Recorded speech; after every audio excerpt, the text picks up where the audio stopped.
Boa noite, doutores, doutoras. Sejam muito bem-vindos a mais uma aula de Direito Penal. Espero que todos estejam bem. Pessoal, vocês estão me ouvindo? Boa noite, professor. Boa noite, professor. Sim. Maravilha, pessoal. Muito obrigado. Tela compartilhada, então. Vamos dar continuidade aos nossos estudos.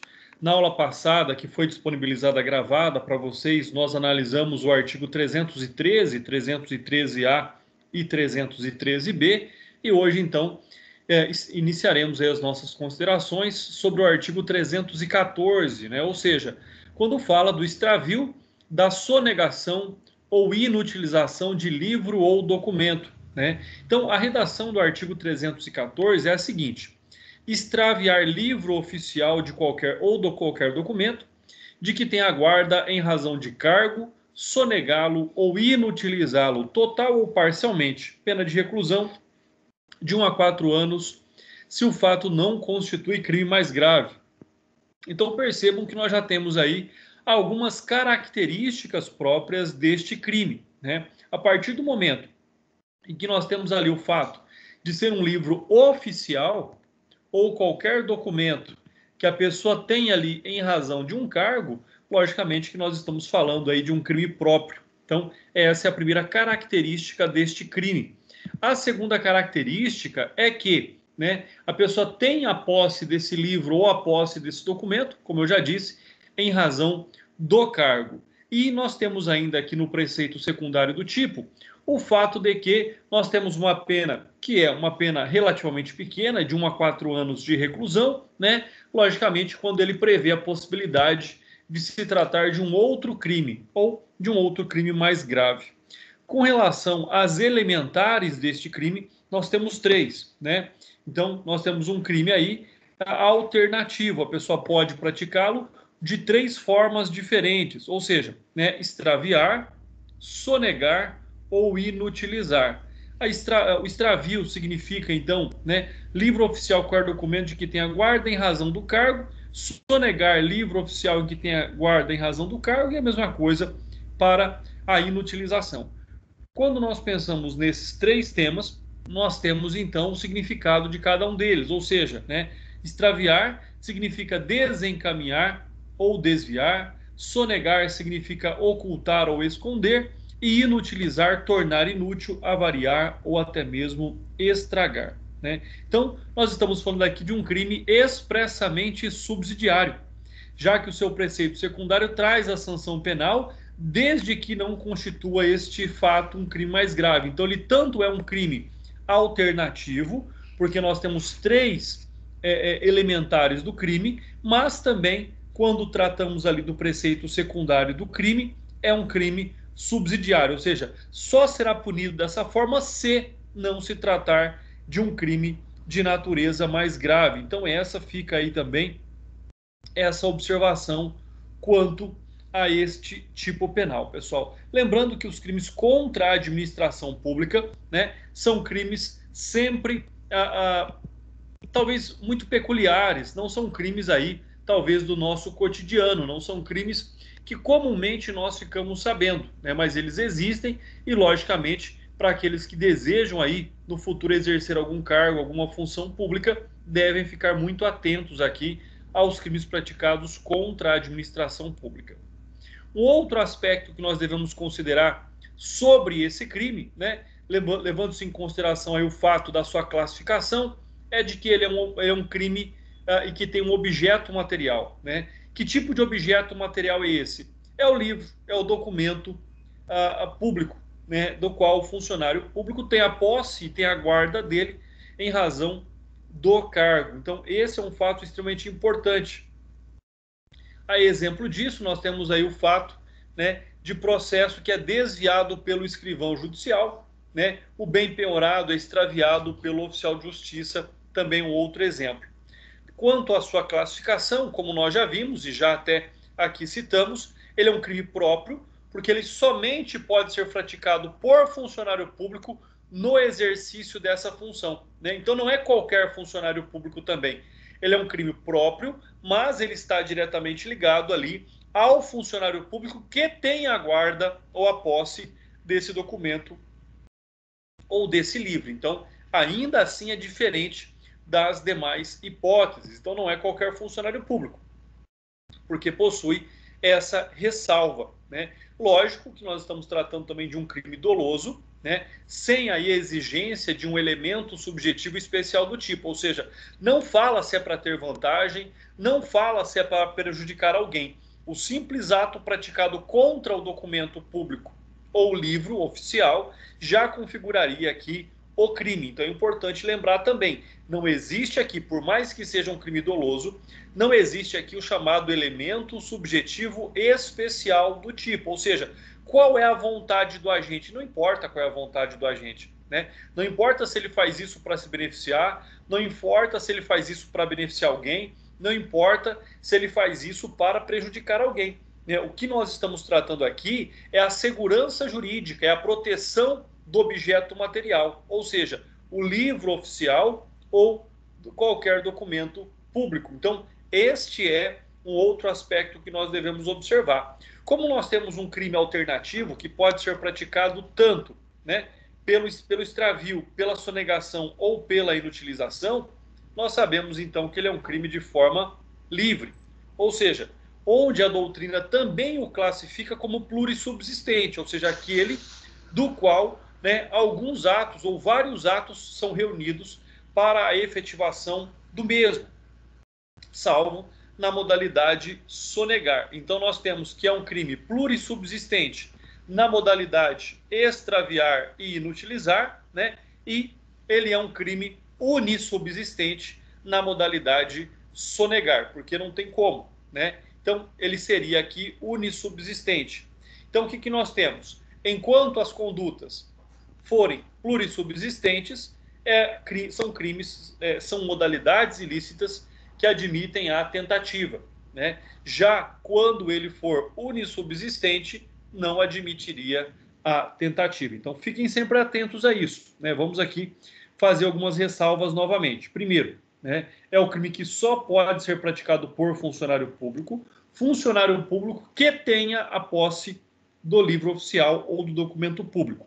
Nós já vimos que ele é um crime doloso, né? Mas mais importante que isso, por ele ser um crime alternativo, ele não vincula-se a nenhuma forma específica quanto à sua prática, tá? Um outro aspecto é que, na modalidade, voltando aqui, né, extraviar e inutilizar, ele é considerado como um crime plurissubsistente, ou seja, aquele em que, para ser praticado, deve reunir mais de um ato, mais de uma conduta, enquanto, na modalidade sonegar, ele é considerado como unissubsistente e assim, então, não admite tentativas, né? No plurissubsistente, ele admite tentativas, então é diferente. Aí vocês têm que ficar atentos a essas questões, tá? Pessoal, até aqui tudo bem? Alguém tem alguma dúvida? Maravilha. Não havendo dúvidas, vamos aí dar continuidade, então. Bom, passando agora para o artigo 315, pessoal, né? Emprego irregular de verbas ou rendas públicas. Olha aí como este é um tipo penal, né, mais do que atual. Quantas vezes nós observamos aí, quantas vezes nós, né, estamos aí diante de crimes praticados por essa razão. Emprego irregular de verba ou rendas públicas, tá? Então, ou seja, o que é que diz aqui o artigo 315? Dar às verbas ou rendas públicas a aplicação diversa da estabelecida em lei, pena de detenção de 1 a 3 anos ou multa. Por quê? Nós temos que entender, e aqui vem um pouco aí do direito administrativo, né, do qual nós temos verbas que são vinculadas e nós temos verbas que não são vinculadas quando nós tratamos da administração pública, né? Quando nós tratamos de verbas vinculadas, isso significa dizer que o dinheiro não pode ser utilizado em outra finalidade ou com outra finalidade. Exemplo, vem lá um dinheiro, por exemplo, 490 mil reais, referente para a cidade fazer uma pista de caminhada. Mas a cidade precisa muito mais de uma escola, não precisa de uma pista de caminhada. A prioridade é uma escola, né? Ela pode utilizar esse dinheiro para uma escola? Não, não pode, né? Ah, mas André, o dinheiro ninguém se apropriou. Ninguém teve vantagem. O dinheiro foi aplicado no município. mas se a verba é vinculada, ou seja, se ela é, por exemplo, lá do Ministério do Turismo, ela não pode ser aplicada em algo que compete ao Ministério da Educação, entenderam? Então, ou seja, é esse fato. Por vezes, né, eu já defendi um prefeito aqui na região, e eu defendi ele em mais de um processo, no qual ele não se apropriou de nenhum real, né, no qual ele não deixou de aplicar a verba em benefício dos munícipes, mas ele descumpriu aí aquilo que diz o artigo 315, ou seja, dar às verbas ou rendas públicas aplicação diversa na estabelecida em lei. Então tinha uma lei que dizia, olha, vai vir tal valor para que você construa um portal na sua cidade. Qual é a finalidade do portal? Nenhuma.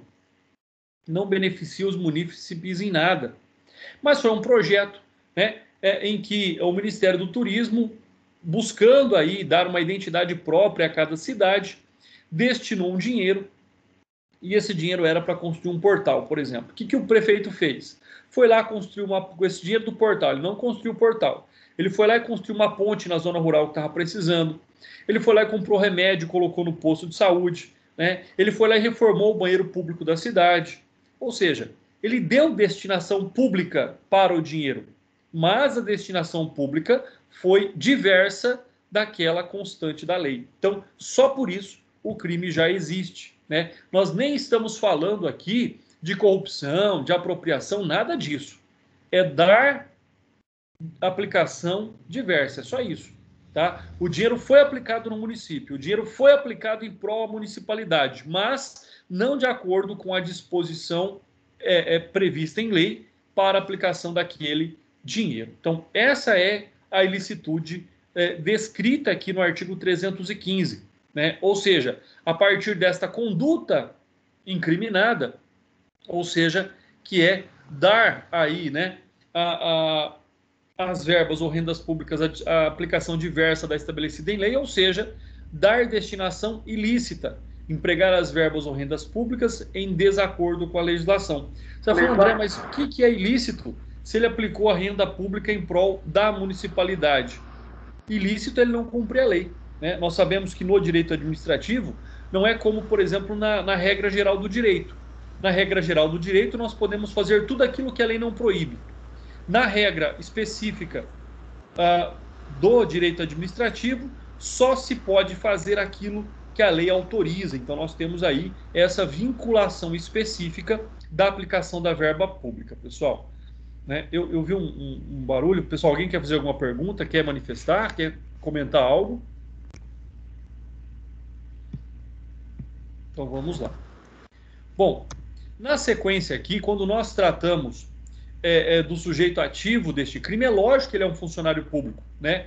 Mas somente aquele que tem função de gestão, que tem atribuição de gerir as verbas ou rendas públicas. No caso, pensando em município, é o prefeito. É ele que possui essa especial função, né? De acordo aí com o artigo 1º, inciso 3º, do Decreto-Lei 201 de 67. Então, ou seja, né, em âmbito municipal é o prefeito, em âmbito estadual é o governador, em âmbito federal é o presidente da República. Mas o que nós podemos aqui já observar que somente este sujeito ativo, esse funcionário público que está ali, né, temporariamente, não é um funcionário público de carreira, é um funcionário público que está num cargo eletivo, né, somente então o chefe do Poder Executivo é que teria essa responsabilidade. Logicamente que é um crime doloso. Não tem como ser culposo, não tem como ele alegar ignorância, dizendo que, olha, que ele não sabia, que não podia aplicar ali aquele dinheiro em uma destinação diversa. Então, logicamente que ele é um crime doloso, né? Não prevendo a necessidade também de um elemento subjetivo especial do tipo, ou seja, olha, ele não quer se beneficiar, ele não quer prejudicar ninguém, ele só está utilizando o dinheiro público dentro da municipalidade, porém, com destinação diversa. Dessa forma, por ser um ato complexo, ele é plurissubsistente, sendo assim, ele admite tentativa. Né? Já o Bittencourt defende que seria um crime formal, não se consumando, entretanto, com a mera escrituração irregular, sendo necessária a efetiva aplicação ilegal das verbas ou rendas públicas. Né? O que nós temos a respeito disso, então? A regra geral diz que ele é um crime material. O Bittencourt diz que ele é um crime formal. Né? O que nós temos? Então nós temos a jurisprudência aí do STJ, que diz o seguinte: penal e processo penal, recurso especial, prefeito, decreto-lei 201/67, lei complementar 101/2000, ou seja, a lei de responsabilidade fiscal.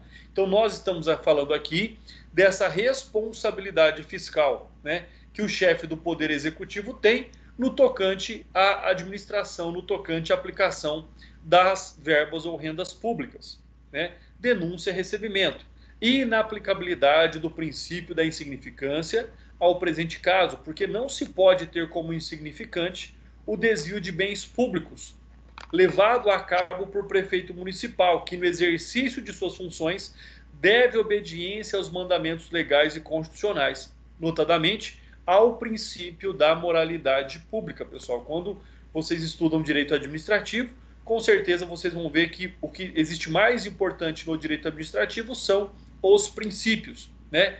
E a realização pelo prefeito de despesas com doações de pessoas físicas, sem, contudo, lei específica que autorizasse tal ato, contraria o disposto no artigo 26 da Lei 101/2000, que é a Lei de Responsabilidade Fiscal, tão temida aí pelos administradores públicos, e constitui, em tese, crime de responsabilidade, recurso provido. Então, fiquem sempre atentos a essas características, né? E esse é o terror dos assessores jurídicos, né, de prefeitos municipais, de prefeituras. Por quê? Porque você diz que ele não pode, ele diz, olha, não estou pegando para mim, não estou deixando de aplicar o recurso, só vou aplicar naquilo que o município mais precisa. Mas aí nós perdemos o controle, né?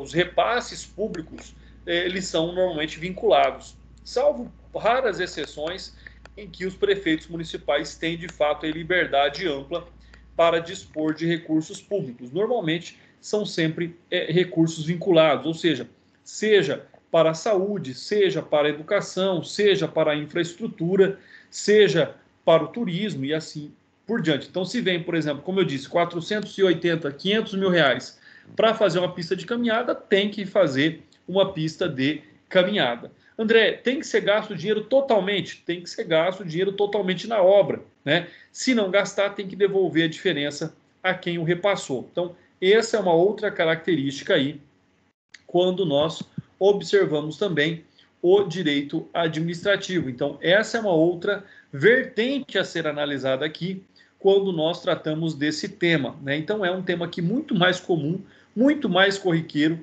do que nós vamos a imaginar. Pessoal, com relação a esse artigo, alguém tem alguma dúvida?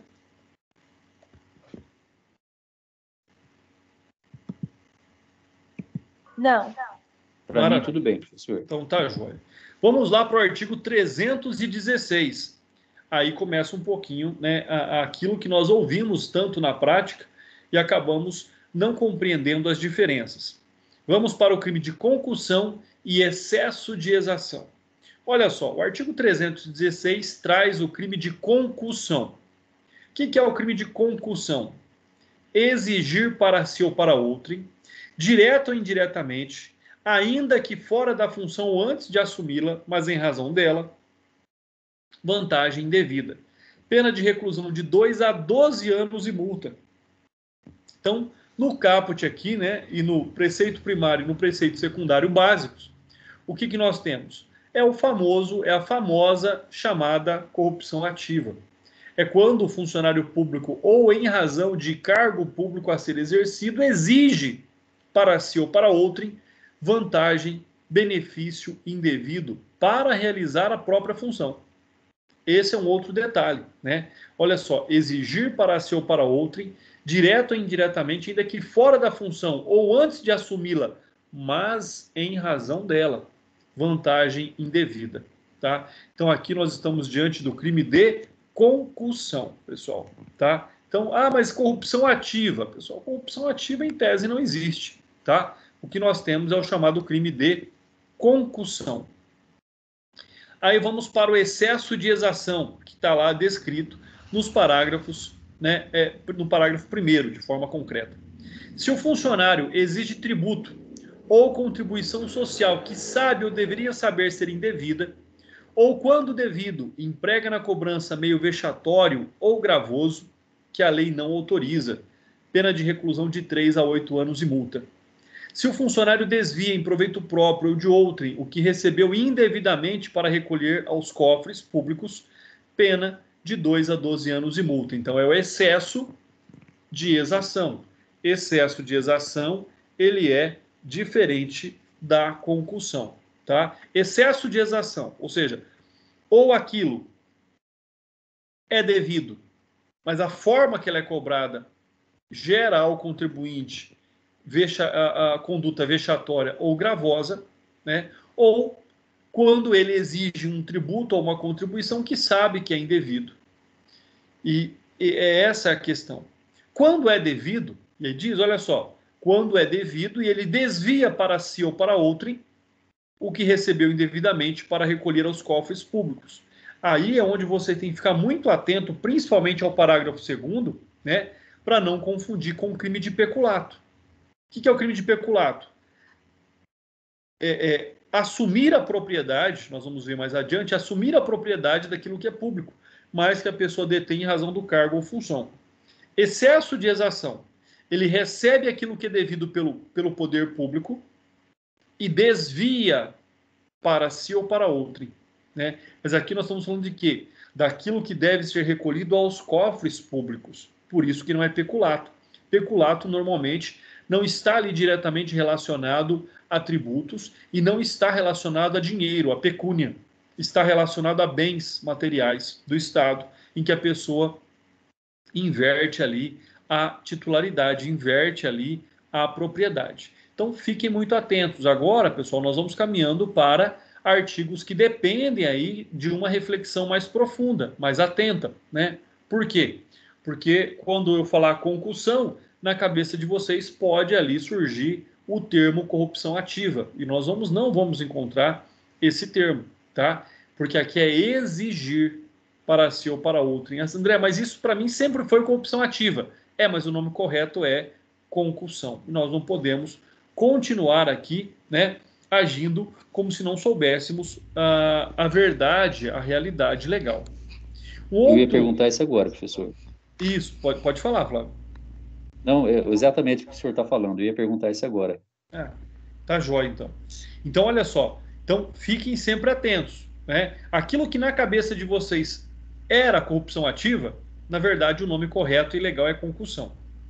Quando o funcionário exige aquilo que não é devido, causa nessa cobrança vexame ou algum tipo de gravidade ao contribuinte, ou quando ele recebe aquilo que é devido, mas ao invés de receber o que é devido, eu estou falando em dinheiro, em impostos, né, em taxas.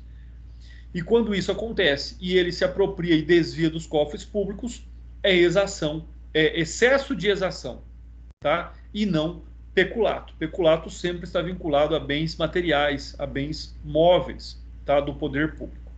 Então, quando nós buscamos aqui a elementar do tipo, nós estamos diante do exigir, né? Que significa uma imposição, uma ordenação, uma obrigação.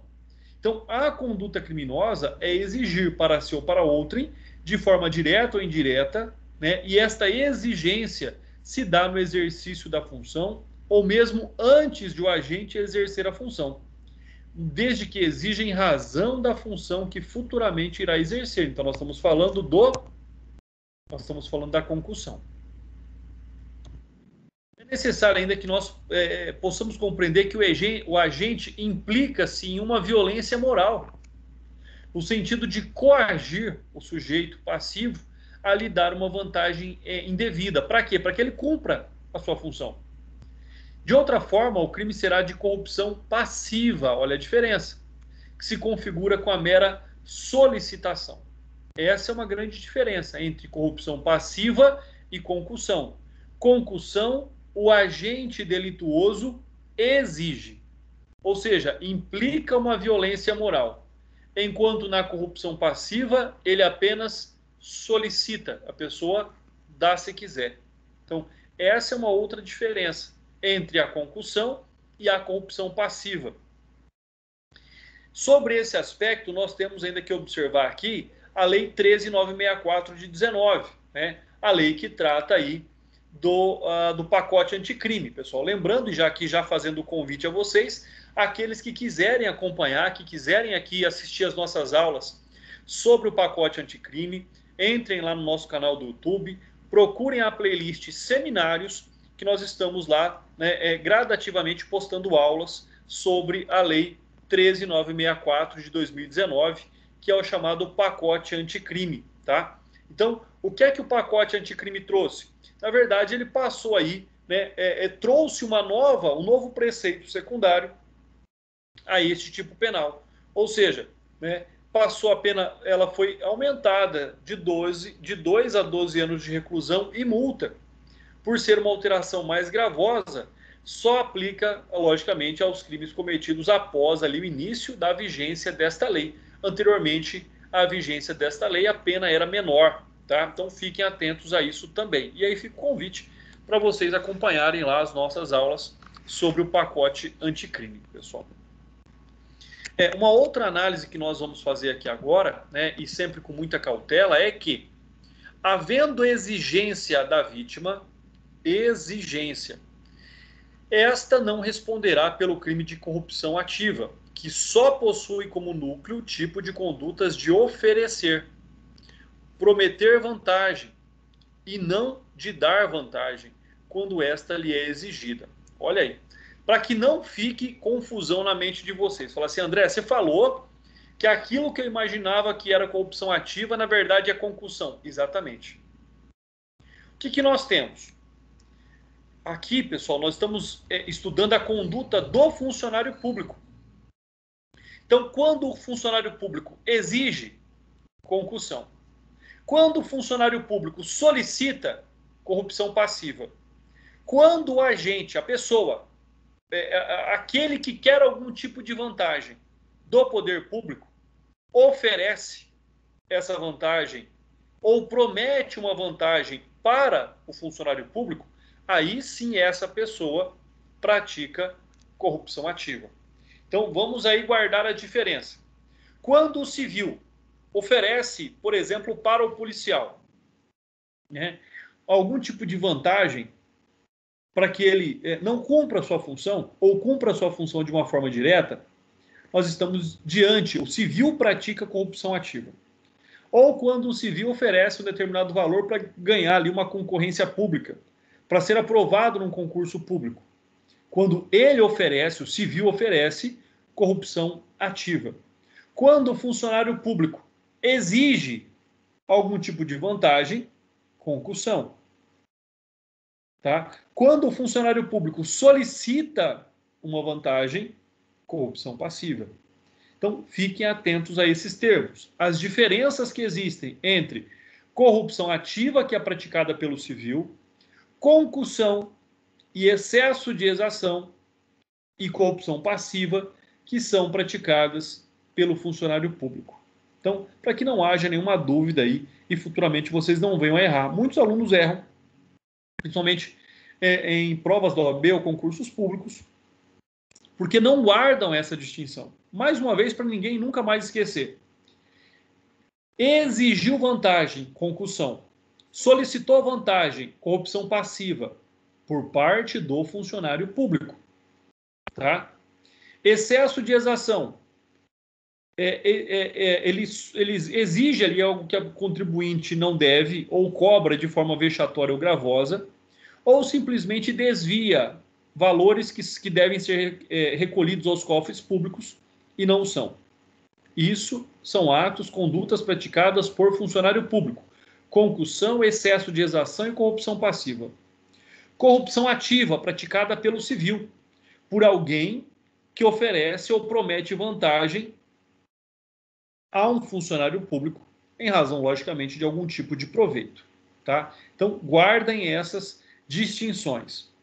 Quando nós tratamos desse tema, a vantagem deve ser indevida, ou seja, ilegal, injusta, contrária ao que determina o ordenamento jurídico. A doutrina diverge se deve ser vantagem de natureza econômica ou patrimonial, sendo que a maioria parece defender essa posição, com respaldo jurisprudencial. Entretanto, há o entendimento de que a vantagem não precisa ser de cunho financeiro econômico para a configuração do crime, mesmo porque a lei não traz essa restrição. Então, se a lei não traz essa restrição, não cabe a nenhum de nós aqui observá-la, tá? Então, daquilo que nós estamos tratando, né, do disposto aí no artigo 316, quando fala vantagem indevida, pode ser uma vantagem econômica ou uma vantagem patrimonial. A vantagem exigida, então, se é uma vantagem exigida, nós estamos falando de concussão. A vantagem exigida deve ser para si ou para outrem, sendo que há divergência também no caso de se destinar à administração pública. Pede uma vantagem para o próprio ente público, né? Raramente isso vai acontecer.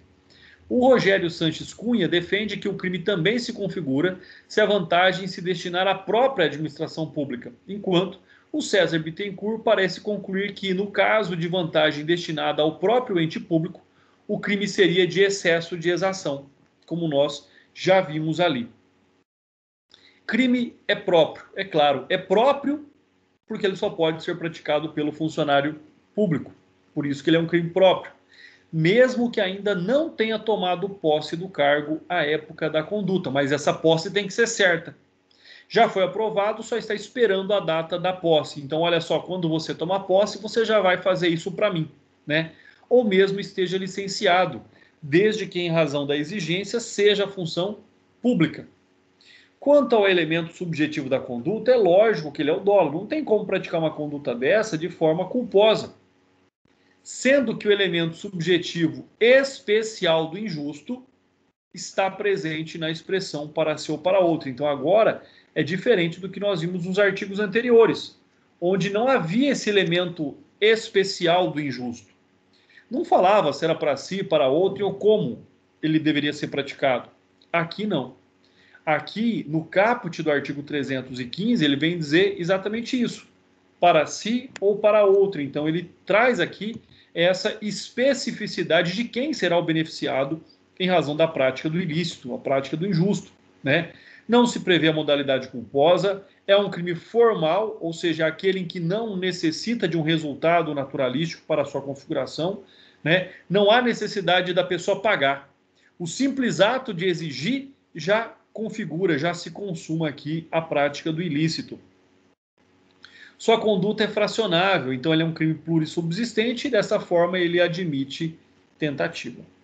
Aqui nós temos também uma jurisprudência num agravo de recurso especial que diz o seguinte: eventual exame acerca da existência ou não da consumação entre os crimes de cárcere privado e concussão demanda inevitável resolvimento dos fatos e das provas constantes dos autos, o que não é possível na via eleita, nos termos que dispõe o enunciado 7 do STJ.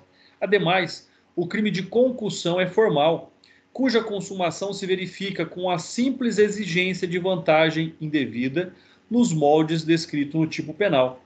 Já o crime de cárcere privado é material e não guarda nenhuma relação com a consumação do crime de concussão, ou seja, um não é fase necessária para a realização do outro, motivo pelo qual se cuidam de condutas autônomas. Então, eu estou aqui num concurso material de crimes, né? O que é o cárcere privado? Manter alguém privado da liberdade quando ele já tem direito a ela. Vamos pensar assim, alguém que está preso.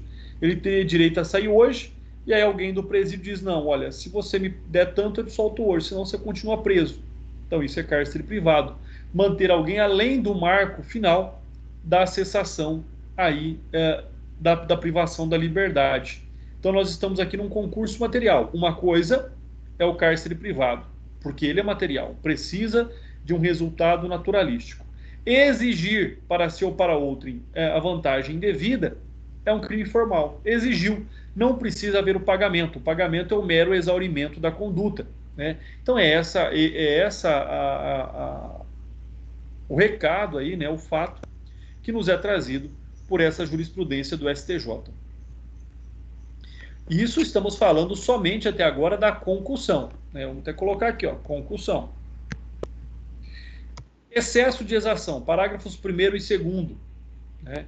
Então, ou seja, tudo que eu disse até agora era analisando o caput do artigo 316, concussão.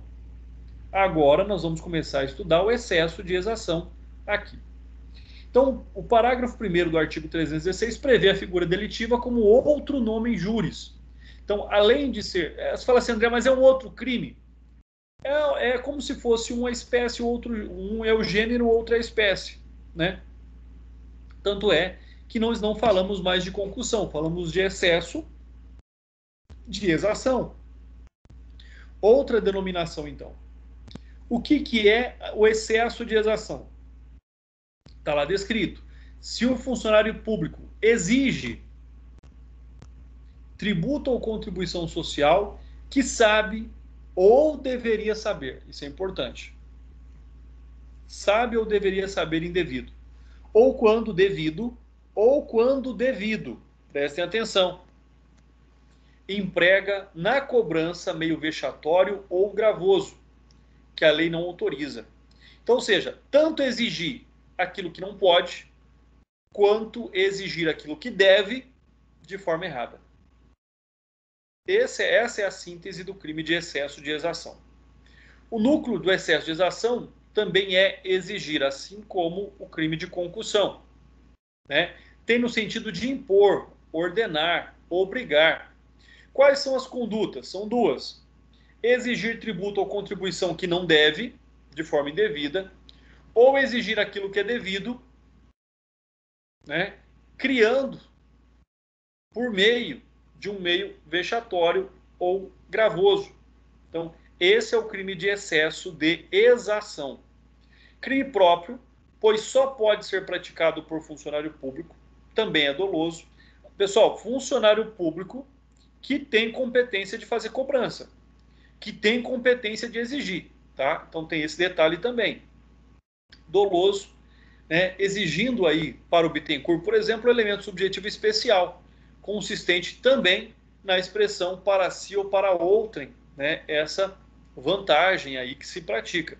Já o Rogério Sanches Cunha, com base nos ensinamentos do Antônio Pagliaro e Paulo José de Costa, defende que o dolo é um dolo genérico, ou é um dolo específico, ou é um dolo genérico. Vai depender da sua interpretação aí daquilo que diz o parágrafo único do artigo 316. Olha só, se um funcionário público exige tributo ou contribuição que sabe ou deveria saber indevido ou quando devido emprega cobrança vexatória ou gravosa, né?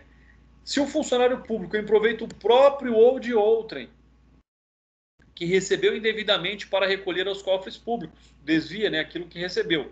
Então, pessoal, particularmente eu posso compreender que o disposto no parágrafo 2º também se aplica ao parágrafo 1º. Ou seja, essa exigência que o parágrafo 1º nos traz, eu compreendo que também é para si ou para outrem, porque está dentro do mesmo nomen juris, está dentro do mesmo tipo penal, tá? Os dois tratam do excesso de exação, tá? Então, se no segundo parágrafo diz que em proveito próprio ou de outrem, a presunção é de que isso também pode acontecer no parágrafo 1º. Olha só o que o STJ aqui determinou sobre esse tipo penal. Sendo um recorrente titular de cartório e uma vez atendidos os requisitos legais do artigo 41 do Código de Processo Penal, ou seja, né, ali os requisitos da ação penal, o trancamento da ação penal se mostra prematuro, na medida que o dolo do agente na conduta afirmada deve ser demonstrado no curso da ação. Então, não trancou a ação penal por meio de HC, né? Uma outra questão que nós devemos observar aqui é o fato de que no parágrafo 1º nós temos então aí, né, uma exigência, ela pode ser feita por escrito, ela pode ser feita verbalmente, né? Se ela for feita por escrito, é uma conduta plurissubsistente, que admite tentativa. No caso dessa cobrança ser feita por meio vexatório, gravoso, também se pune a tentativa, dependendo aí da forma de execução, tá?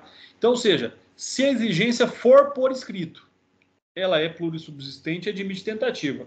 Se ela for verbal, ela é unissubsistente e não admite tentativa.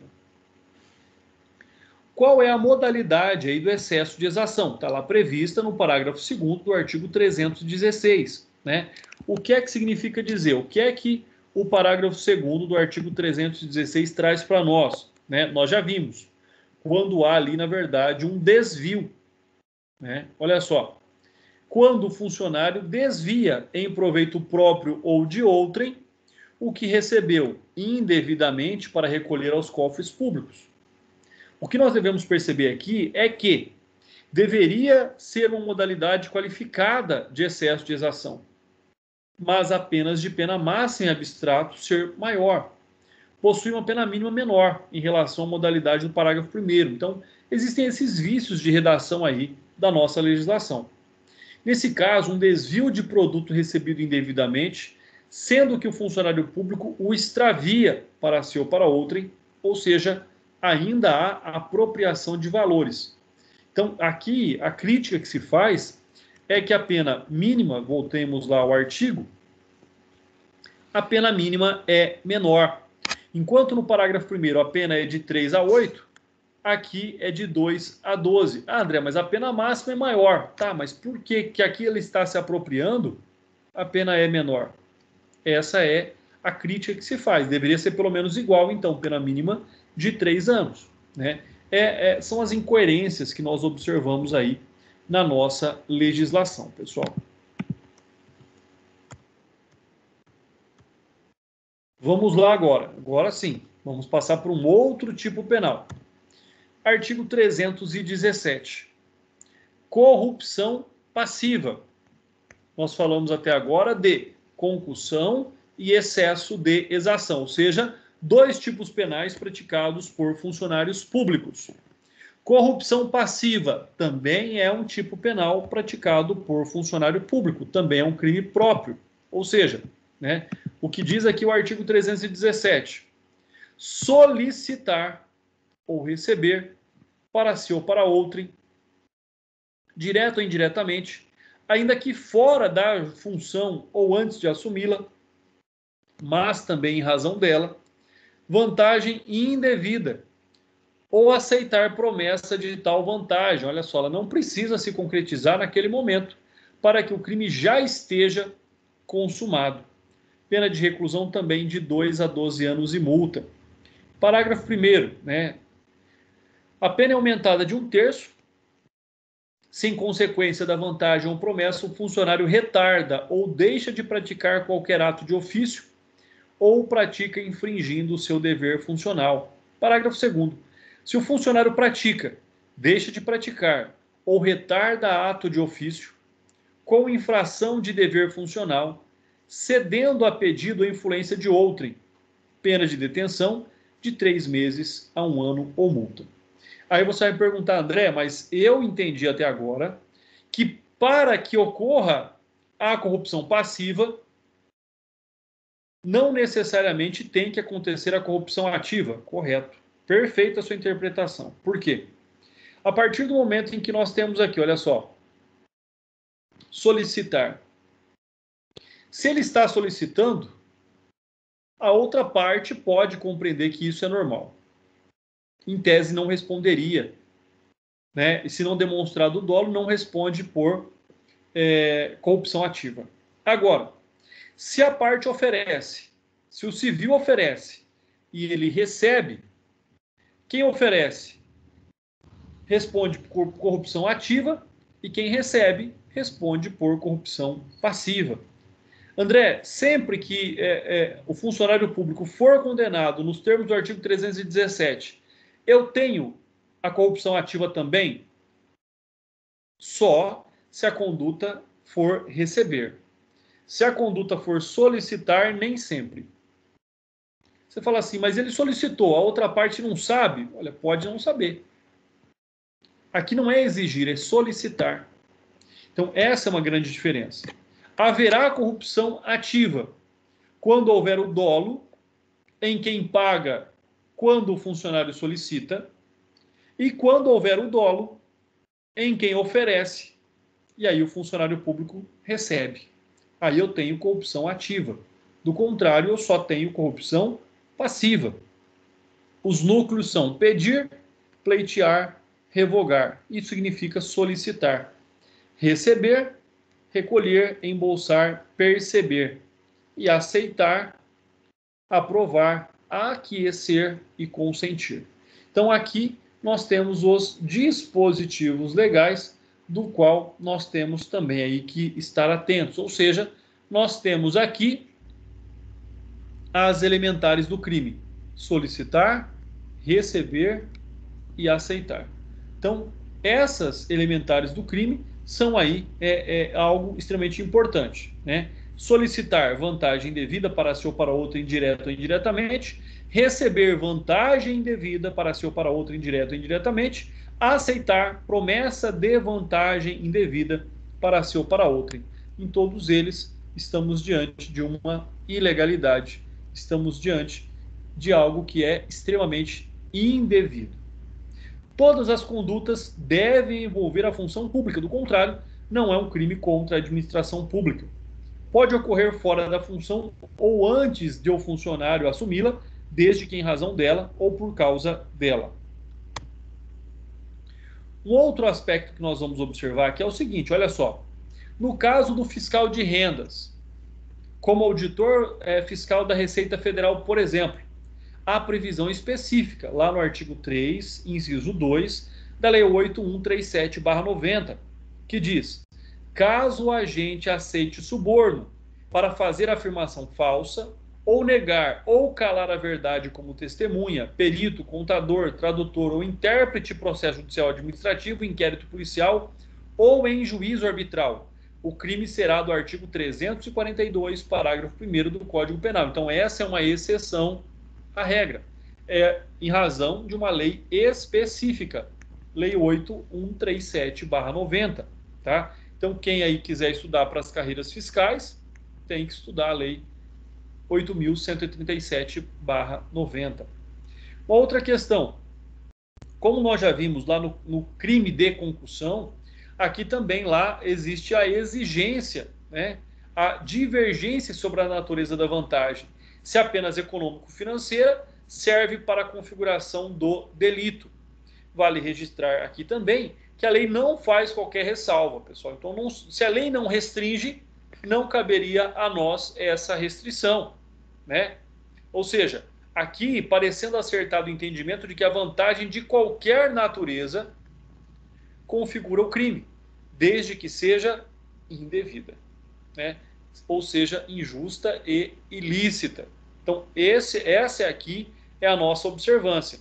É um crime próprio, porque somente o funcionário público é que pode praticá-lo, né? Tem ali aquela questão de mais específico, que é o elemento essencial e específico da conduta, que é para si ou para outrem, de solicitar, aceitar promessa. Na modalidade de receber, ele é um crime material, que só se consuma com o efetivo recebimento. Em solicitar ou aceitar promessa, não. Ele é um crime formal. Então, percebam, né? Aqui, ele é um crime formal. Não precisa efetivamente receber a solicitação ou que a promessa seja efetivamente paga. Agora, quando nós tratamos do recebimento, aí não tem como ser formal. Aí ele é material, porque ele efetivamente tem que receber algo para que o crime esteja consumado, né? Agora, o que nós temos? O STJ tem precedentes considerando o delito formal em todos os seus núcleos. Não me parece um entendimento mais acertado, tá? Particularmente. O crime de corrupção passiva é formal e se consuma com a forma de um dos verbos nucleares previsto no artigo 317 do Código Penal, isto é, solicitar ou receber vantagem indevida, ou aceitar promessa de tal vantagem, sendo, pois, prescindível a efetiva realização do ato funcional. Com efeito, o ato de ofício constitui mera causa de aumento de pena, conforme nós já vimos, tá? Pessoal, fica aí essa interpretação, tá? Existe fundamentação para a defesa das duas situações. Eu, particularmente, acato a posição doutrinária de que solicitar e aceitar é formal e receber é material. Mas quem quiser pensar diferente, fundamentar diferente, tem essa possibilidade também. Tanto é que essa é uma questão que nunca seria feita de forma fechada, mas sim aberta, para que eu pudesse aí observar a fundamentação do aluno, né? Se ele defende, ou melhor, qual teoria ele defende. Solicitar e receber formal ou receber material. Crime plurissubsistente, exceto se a solicitação ou aceitação se der de forma oral, tá? Então, ou seja, se essas condutas forem praticadas por escrito, ele é plurissubsistente e admite tentativa. Se for de forma oral, é unissubsistente e não admite tentativa, né? É uma infração penal de forma livre, porque a própria lei não especifica aqui como ela deve ser praticada, a exceção à teoria monista, que significa dizer o particular que oferece ou promete vantagem indevida ao funcionário público para determiná-lo a praticar, omitir ou retardar ato de ofício, responderá pelo crime de corrupção ativa, que está previsto lá no artigo 333. Então percebam, concussão, excesso de exação e corrupção passiva praticados por funcionário público. O civil, que oferece ou promete vantagem, responde por corrupção ativa e não concurso e não em concurso de agentes pelo delito de corrupção passiva. Então cada um responde pelo seu tipo penal, por quê? Porque são condutas diferentes, tá? A corrupção pode ser classificada como antecedente, subsequente, né? De que forma? Olha só, antecedente. Se a vantagem se destina à prática ou omissão futura do funcionário. Olha, você vai deixar de fazer alguma coisa, por isso que ela é antecedente. Subsequente, o funcionário já praticou a conduta, né? E se ele já praticou a conduta, então pode ser aqui corrupção passiva própria ou imprópria. O que é uma corrupção passiva própria? Se buscar a realização de um ato ilícito indevido, né?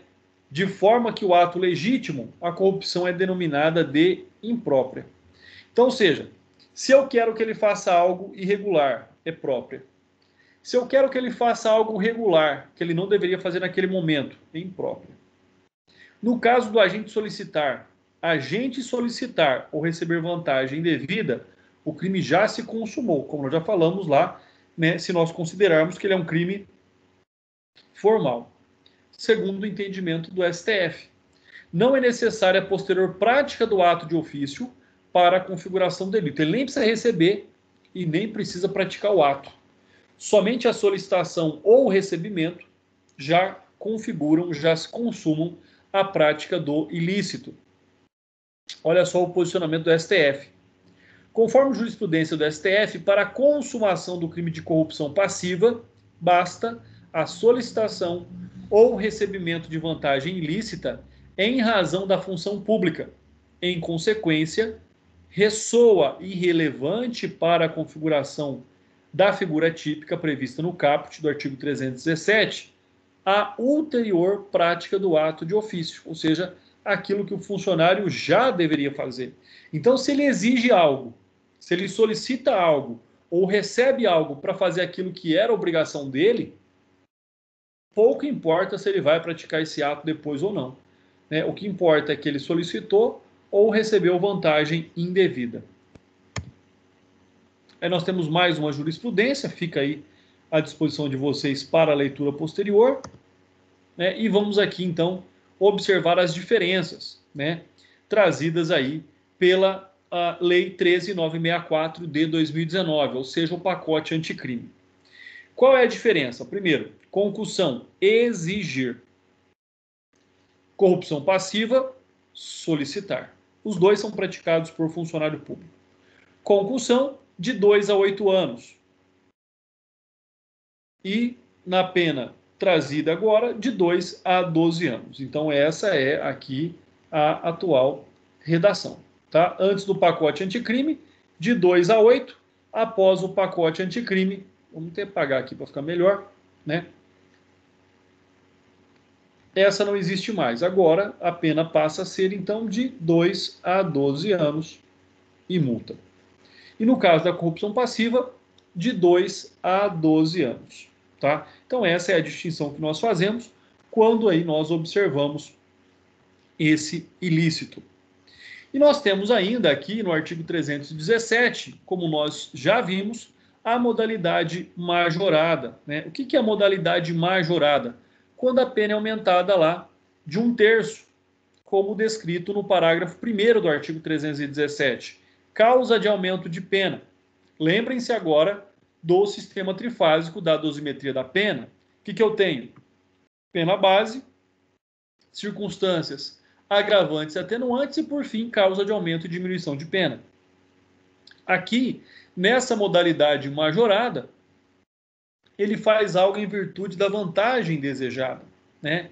Ele retarda, atrasa a prática de um ato de ofício, deixa de praticá-lo, omite e não faz e, por fim, pratica, faz o ato de ofício, mas com infração do seu dever funcional. Exemplo, um funcionário de cartório que fica lá segurando, retardando, por exemplo, a expedição de um mandado de prisão. Então, seria um exemplo desta hipótese, né?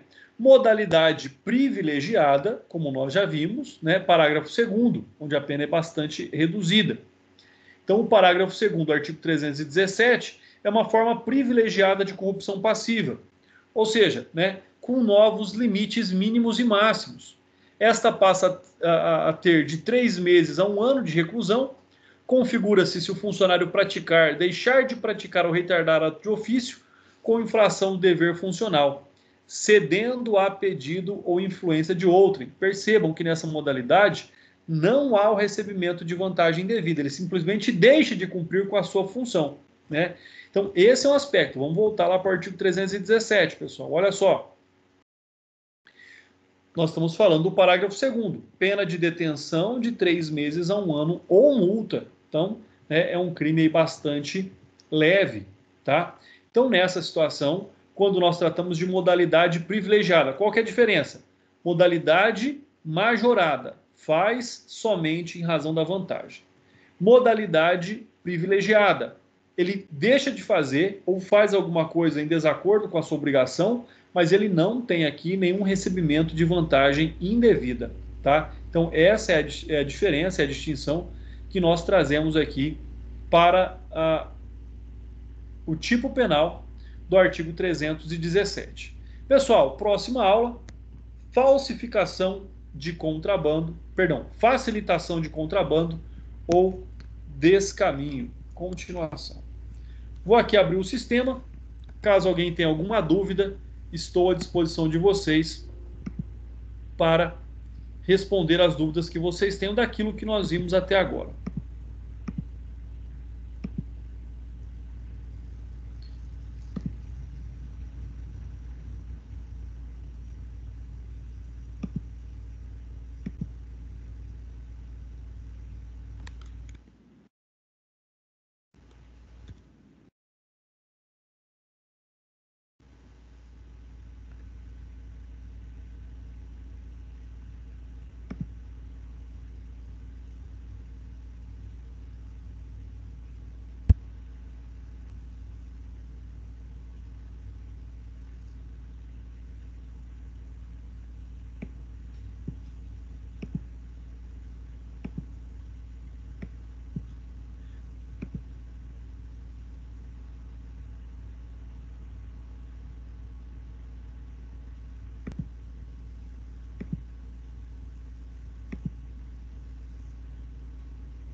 Vamos lá, pessoal. Alice Mayra.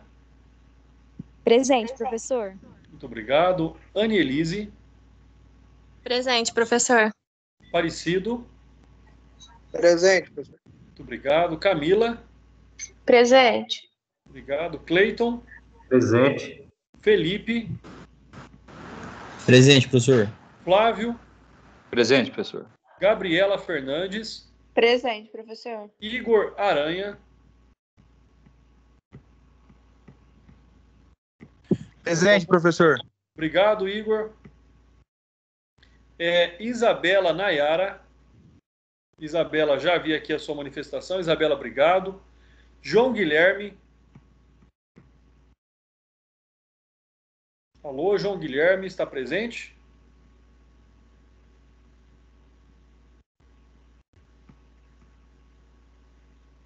João Vitor. Presente. Muito obrigado. Lígia.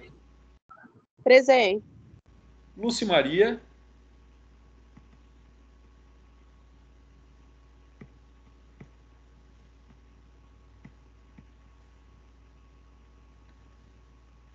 Marcela. Presente. Marciano. Presente. Muito obrigado. Murilo.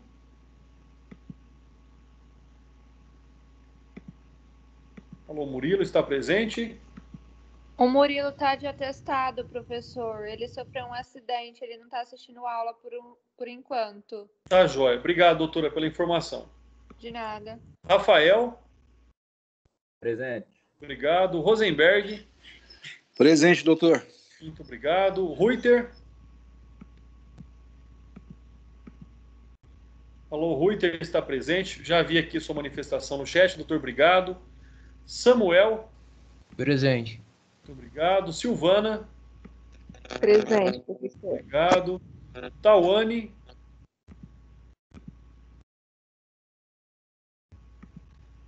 Alô, Tawane.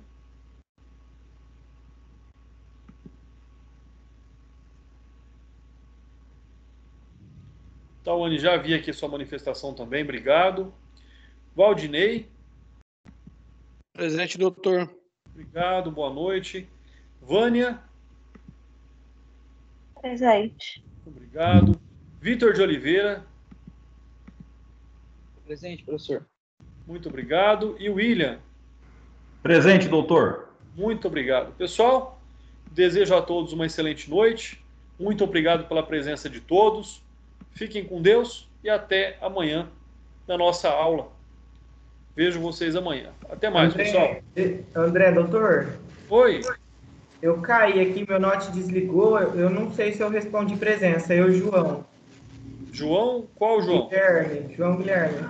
Vou verificar, só um instante. Beleza.